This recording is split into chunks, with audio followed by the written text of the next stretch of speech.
दोस्तों, अगर आप और अच्छी नींद चाहते हैं तो हमारी प्यारी सी ऐप नींद को इंस्टॉल करें।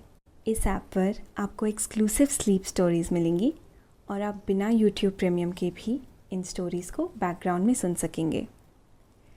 इंस्टॉल करने के लिए आप हमारी वेबसाइट neend.app पर ज़रूर आइए और अच्छी कहानियाँ, स्लीप म्यूज़िक, कुछ टिप्स सुनने के लिए इस चैनल को सब्सक्राइब कीजिए। अगर आपको पायल यानी मेरे द्वारा कही गई और भी कहानियां सुननी है तो कमेंट करके मुझे जरूर से बताएं। लाइक, शेयर और सब्सक्राइब करके हमें सपोर्ट करें। नमस्ते, मैं हूं पायल और आज हम आपको सुनाते हैं जापान की एक कहानी। एक गांव के किनारे एक छोटी सी कुटिया थी। उसमें एक साधु रहते थे। वो दिन भर तप और जप में व्यस्त रहा करते थे। साधु को किसी भी चीज की लालसा नहीं थी। वो मोह और माया से दूर थे। उन्हें अपने भोजन की भी चिंता नहीं रहती थी। गांव के लोग उन्हें हर दिन जो कुछ भी लाकर दे देते, वो उसी से अपना गुजारा कर लिया करते थे। उन्हें इससे ज्यादा की इच्छा भी नहीं थी। छल कपट से दूर, त्याग को अपना सर्वोप्रिय मानने वाले साधु का गांव वाले बड़ा ही सम्मान करते थे। अगर कभी कोई उन्हें कुछ कठोर शब्द कह भी देता तो साधु मुस्कुरा कर रह जाते। वो उसकी बात का जरा भी बुरा नहीं मानते। बारिश का मौसम जा चुका था और सर्दियों की बस आमद आमद थी। साधु ने सर्दी की आहट महसूस करते ही जंगल से सूखी लकड़ियां लाकर जमा कर ली थी, ताकि ज्यादा सर्दी होने पर आग जलाकर शरीर को गर्म रखा जा सके। उस इलाके में कुछ ज्यादा ही सर्दी पड़ा करती थी। कभी कभार बर्फबारी भी हो जाया करती थी। धीरे धीरे शदीद सर्दियां आ गई और फिर बर्फ भी गिरने लगी। रात कुछ ज्यादा ही सर्द थी। साधु ने अपनी कुटिया में लकड़ी जला ली और उससे अपनी कुटिया और शरीर को गर्म रखने की कोशिश करने लगे। धीरे धीरे रात गहराती जा रही थी। तभी साधु ने महसूस किया कि उनकी कुटिया के दरवाजे पर किसी ने दस्तक दी है। वो सोच में पड़ गया कि इतनी रात को भला उनके दरवाजे पर कौन हो सकता है। उन्होंने सोचा कि हो सकता है कि कोई यात्री हो और इस सर्द भरी रात में उसे रात को शरण की जरूरत हो। मन में ये ख्याल आते ही साधु ने जाकर तुरंत ही दरवाजा खोल दिया। फिर इसके बाद क्या हुआ कहानी में, ये हम आपको आगे सुनाएंगे। लेकिन पहले आप अपने आसपास की सारी लाइट्स ऑफ कर दीजिए। आराम से लेट जाइए।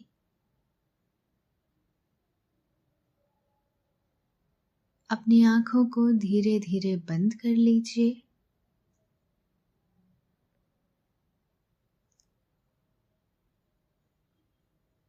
अब थोड़ा सा अपने शरीर को आराम दीजिए। थोड़ा और आराम।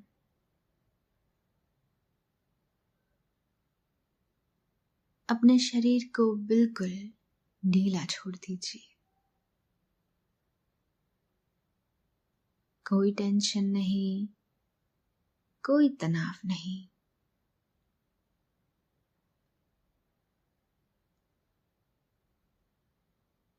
अपने दिमाग में चल रहे सभी विचारों को, चिंताओं को त्याग दें।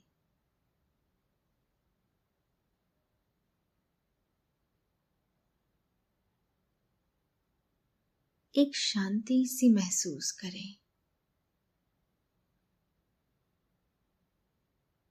सभी नेगेटिव पॉजिटिव विचारों को धीरे धीरे निकाल दें।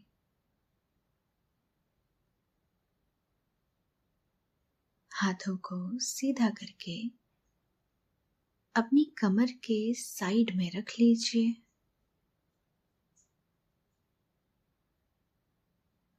अब अपनी सांसों पर ध्यान लगाएं।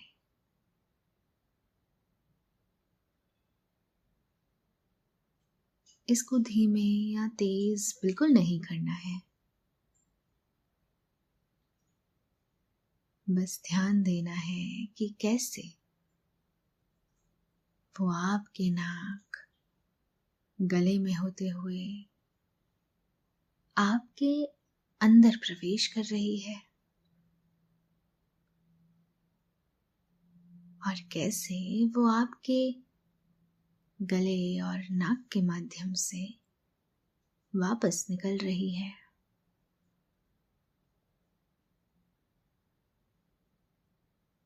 मन शांत, एकदम शांत होता जा रहा है।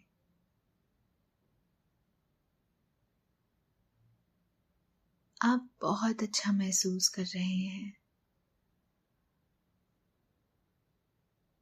खुद को काफी हल्का फील कर रहे हैं। सब तरफ शांति ही शांति है, सुकून है, खामोशी है। साधु को रात में अपनी कुटिया के दरवाजे पर दस्तक की आवाज सुनाई दी। साधु ने अपनी कुटिया का दरवाजा खोला तो देखा कि सामने एक लोमड़ी खड़ी थी। वो सर्दी से बुरी तरह कांप रही थी। अपने सामने साधु को देखकर लोमड़ी ने उन्हें बताया, मैं सामने के पहाड़ में रहती हूँ। बर्फ गिरने की वजह से रात में सर्दी बहुत ज्यादा बढ़ गई है। मेरा वहां ठंडी गुफा में रहना मुश्किल हो रहा है। अगर आपको कष्ट ना हो तो आप मुझे अपनी कुटिया में शरण दे दें। सुबह होते ही मैं यहां से चली जाऊंगी। साधु ने बहुत स्नेह से लोमड़ी से कहा, तुम जल्दी से अंदर आ जाओ, बाहर बहुत ठंड है। तुम बिल्कुल भी परेशान मत हो। तुम्हारा जब तक मन करे यहां रह सकती हो।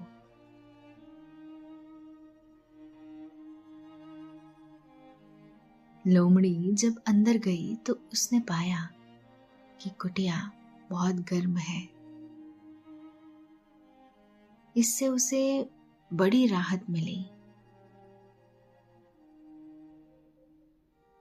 साधु ने लोमड़ी को दूध और ब्रेड लाकर खाने को दी। लोमड़ी भूखी थी। उसने जल्दी जल्दी खाना शुरू कर दिया। दूध और ब्रेड खाने से उसके शरीर में जरा ताकत आई। कुटिया की गर्मी और भरपेट भोजन के बाद लोमड़ी को बहुत ही सुकून मिला। वो कुटिया के एक कोने में जा लेटी और वहीं सो गई। साधु ने एक मोटे से कपड़े से उसे ढक दिया ताकि उसे सर्दी ना लगे। सुबह होने पर लोमड़ी ने खुद को बहुत ही तरोताजा महसूस किया।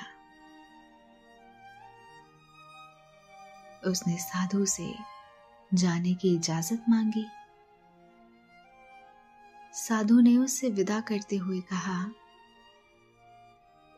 सर्दी बहुत है, तुम यहां आकर रह सकती हो।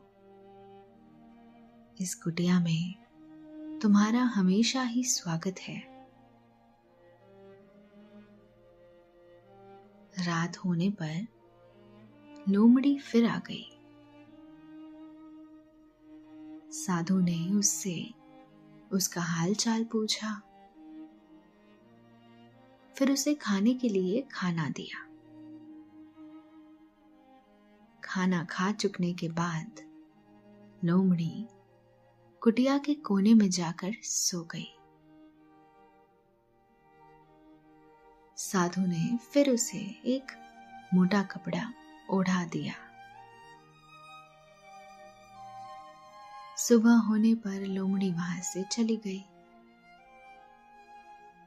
अब तीसरी रात वो फिर कुटिया में आ गई।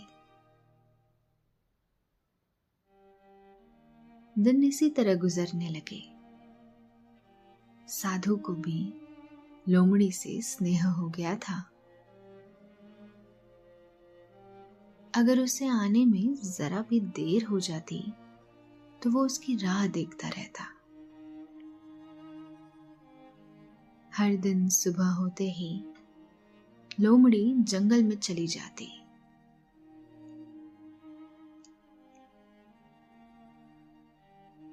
अब तो लोमड़ी के आने के बाद साधु आग के किनारे बैठकर उससे खूब सारी बातें करता। दोनों अक्सर रात का खाना साथ ही खाते। जब बातें करते करते उन्हें नींद आने लगती तो वे दोनों अपनी अपनी जगह पर सोने के लिए चले जाते। सुबह लोमड़ी अपनी राह ले लेती। लोमड़ी भी साधु के साथ खूब घुल मिल गई थी। उसे भी साधु का साथ बहुत अच्छा लगता था। धीरे धीरे सर्दियां कम होने लगी और एक दिन सुबह चिड़ियों ने चहचहा कर बता दिया कि सर्दियां विदा होने वाली है और बहार का मौसम बस आने ही वाला है। कुछ दिनों बाद बहार का मौसम भी आ गया। एक दिन लोमड़ी ने साधु से कहा, महाराज, आपने मेरा बहुत ज्यादा ख्याल रखा। मैंने पूरी सर्दी आपके घर पर बहुत आराम से गुजारी है। मैं आपकी इस सेवा, सम्मान और प्रेम के बदले आपके लिए कुछ करना चाहती हूँ। दोस्तों, अब से आप आपकी मनचाही दादी और नानी की कहानियों से प्यारी नींद की कहानियां सिर्फ और सिर्फ नींद ऐप पर ही सुन पाएंगे। तो इसी तरह हमारे साथ कहानियों के जरिए जुड़े रहने के लिए आपकी अपनी नींद ऐप इंस्टॉल करें। साधु ने बड़े स्नेह से उससे सहलाते हुए कहा, मैंने तुम्हारे ऊपर कोई उपकार नहीं किया। मैंने तुम्हारे साथ जो कुछ भी किया वो किसी प्रतिफल की लालच में नहीं किया। ये मेरा फर्ज था और मैंने उसे ही पूरा किया है। लोमड़ी ने कहा, मैं आपकी सेवा और सम्मान का बदला नहीं चुकाना चाहती हूं। मुझे आपसे बहुत स्नेह हो गया है। मैं भी चाहती हूं कि मैं आपकी सेवा करके खुद को कृतार्थ महसूस कर सकूं। कृपया आप मना मत कीजिए। मेरी दिली इच्छा है कि मैं आपके लिए कुछ करूं। साधु ने लोमड़ी को स्नेह से सहलाते हुए कहा, मुझे किसी भी चीज की जरूरत नहीं है, न ही मेरी कोई इच्छा ही है। गांव वाले मेरा बहुत ख्याल रखते हैं। वो हर दिन मुझे भोजन दे जाते हैं। मेरा उससे बहुत आराम से गुजारा हो जाता है। इसीलिए मैं तुमसे कुछ भी नहीं चाहता हूं। लोमड़ी ने साधु से बहुत नम्रता से कहा, मैं जानती हूं कि आप परम संतोषी हैं और आपको किसी भी चीज की जरूरत नहीं है। आपका गुजारा गांव वालों की सहायता से आसानी से हो जाता है। ये मैं भी देख चुकी हूं। फिर आपके मन में अगर कोई इच्छा हो जो आप चाहते हैं कि पूरी हो जाती तो अच्छा रहता। आप वो इच्छा मुझे कह सुनाए। मैं उसे पूरी करने की भरपूर कोशिश करूंगी।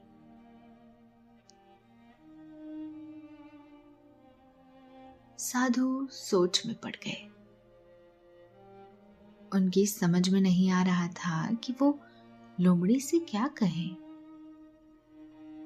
वो जिस तरह से बार बार उनसे अनुरोध कर रही थी, इस वजह से वे उसे मना करके उसका दिल भी नहीं तोड़ना चाहते थे।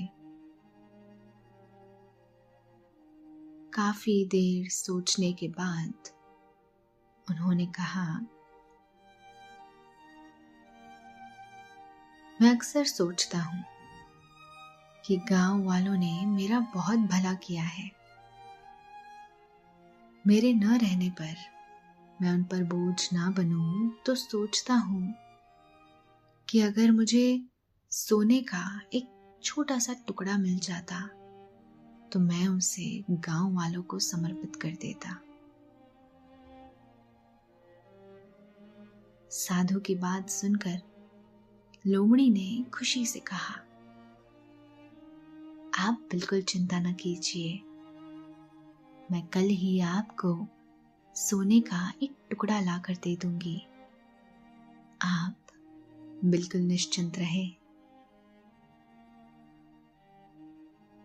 साधु ने तुरंत ही लोमड़ी से कहा, मेरी बात ध्यान से सुनो। मुझे ऐसा कोई भी सोने का टुकड़ा नहीं चाहिए जो चोरी किया गया हो या किसी से मांग कर लाया गया हो।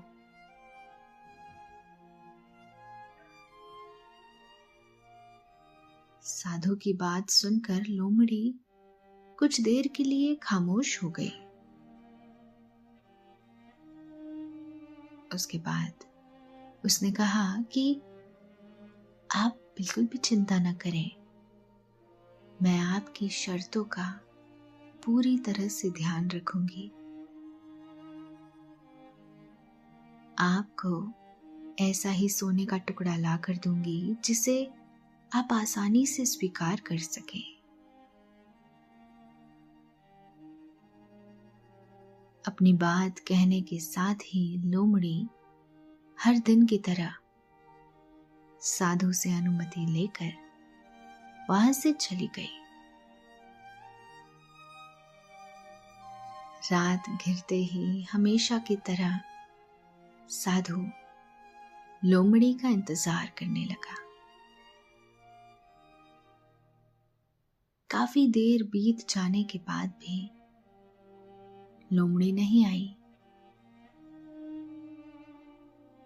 साधु ने कई बार बाहर जाकर भी देखा, लेकिन लोमड़ी का कुछ भी पता नहीं चला।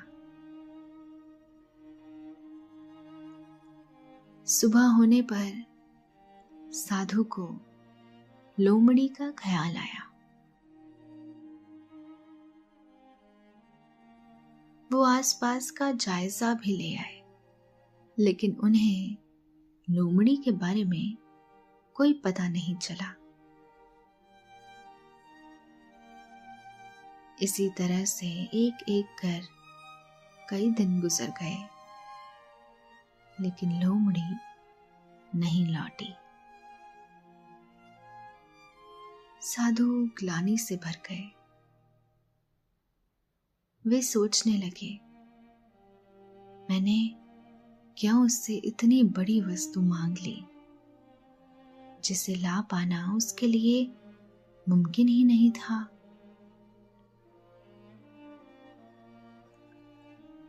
साधु के मन में तमाम तरह के ख्याल आते।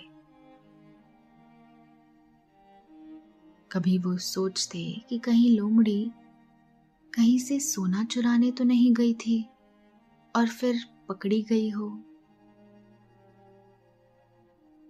कभी उनके मन में विचार आता कि सोना लाते वक्त किसी ने उसे पकड़ तो नहीं लिया।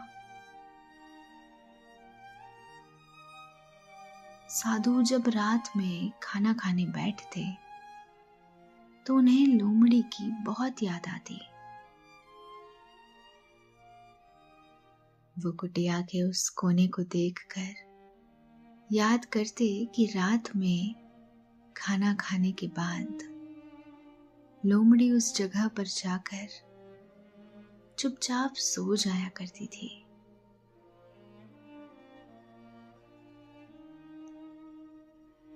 दिन हफ्ते और महीने बनकर गुजरते गए। लोमड़ी साधु को अब भी याद आ जाया करती थी। 6 महीने बीत गए। धीरे धीरे फिर से सर्दी का मौसम आ गया था। रात में अब ठंड पड़ने लगी थी। एक दिन रात में साधु खाना खाने जा रहे थे कि तभी उनके दरवाजे पर दस्तक हुई। साधु को सहसा लगा कि शायद लोमड़ी लौट आई है। वो जल्दी से उठे और जाकर दरवाजा खोल दिया और उनकी बात सच निकली। सामने लोमड़ी खड़ी थी। वो बहुत दुबली और कमजोर दिख रही थी। उसे देखकर साधु फिक्र से भर गए। उन्होंने जल्दी से उसे अंदर आने के लिए कहा। फिर उसे प्यार से सहलाते हुए पूछा कि तुम इतनी कमजोर कैसे हो गई मेरी बच्ची?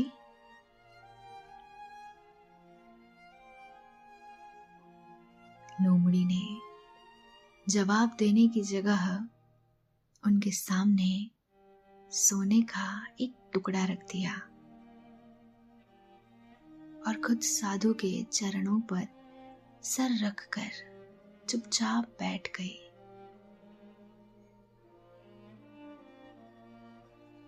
साधु ने उसे प्यार से सहलाते हुए कहा, तुम कहाँ चली गई थी? मैंने तुम्हारा बहुत इंतजार किया, हर दिन तुम्हारी राह देखी। तुम्हें इसके लिए इतना परेशान होने की बिल्कुल भी जरूरत नहीं थी।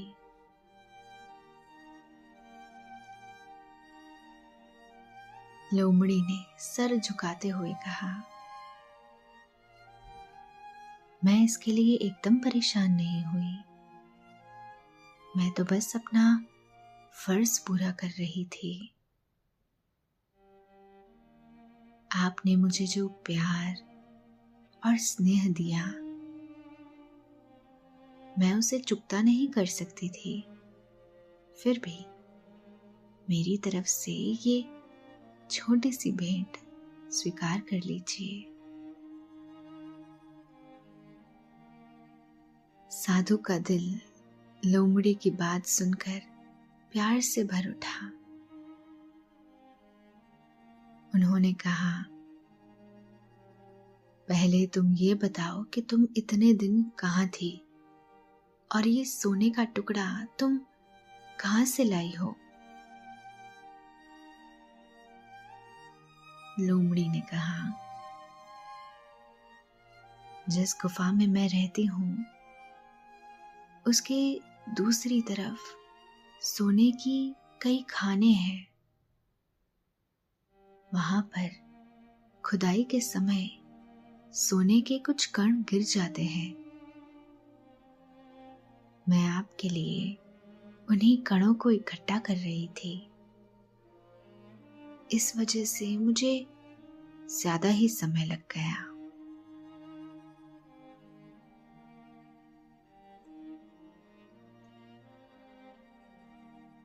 उसकी बात सुनकर साधु ने लोमड़ी को गले से लगा लिया और कहने लगे, तुमने मेरे लिए इतनी मेहनत की, तुमने मुझे अपना कर्जदार बना लिया है। मैं तुम्हारे इस त्याग की प्रशंसा सबसे करूंगा। लोमड़ी ने कहा कि मैंने ऐसा कुछ नहीं किया जिसकी प्रशंसा की जाए। न ही मेरा ये काम प्रशंसा योग्य ही है। अब मैं जाना चाहती हूँ।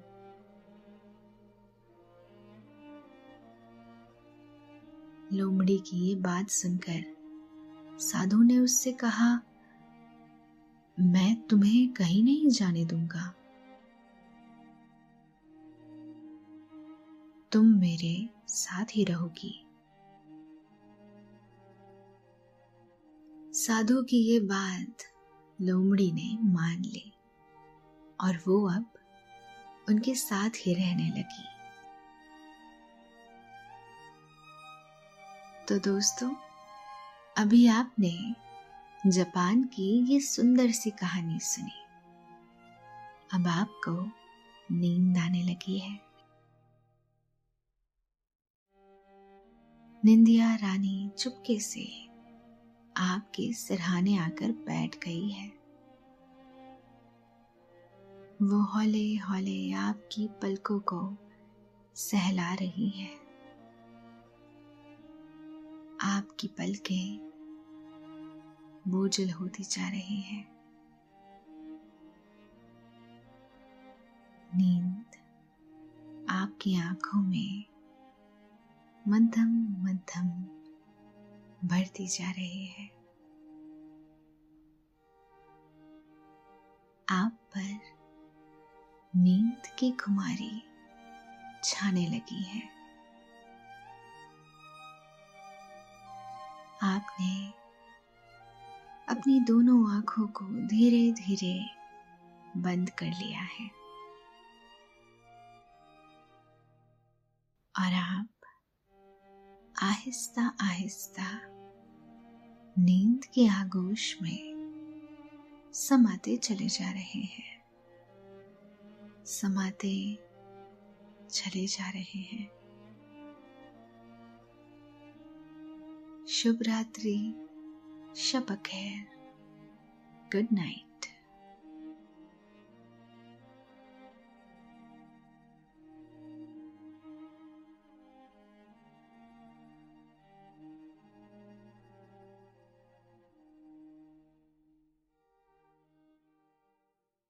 किसी ने बड़ा खूब कहा है, शेयरिंग इज केयरिंग।